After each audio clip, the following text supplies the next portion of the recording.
ইয়া মুসা, হে মুসা,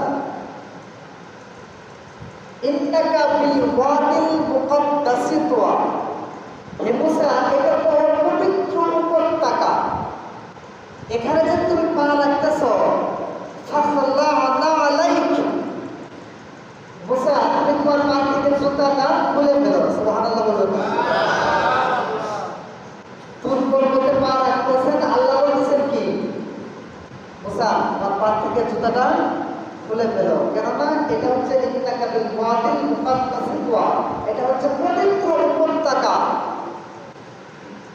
ইন্নী আলাল্লাহ, তুমি যেটাকে আগুন মনে করতেছো এটা আসলে আগুন না, ইন্নী আলাল্লাহ, এটা হচ্ছে আমি আল্লাহ।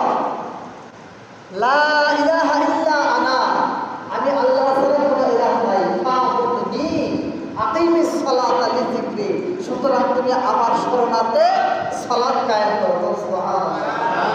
বাবাজিরা আমার, বন্ধুরা আমার, আমি আর আপনি যে দেহটার জন্য, যে অঙ্গ প্রত্যঙ্গটার জন্য জীবনে এত কিছু করলাম, শীতের সময় এই শরীরটার ভিতরে কত না কিছু মাখাইলাম, অলিভ অয়েল তেল লাগাইলাম, লোশন লাগাইলাম, কত কিছু লাগাইলাম, এই আপনার বডি, এই স্ট্রাকচার, এই দেহটাই আপনার বিপক্ষে ময়দানে মাহশরে আল্লাহ তাআলার পক্ষে সাক্ষী হয়ে যাবে। কোন সুবহানাল্লাহ।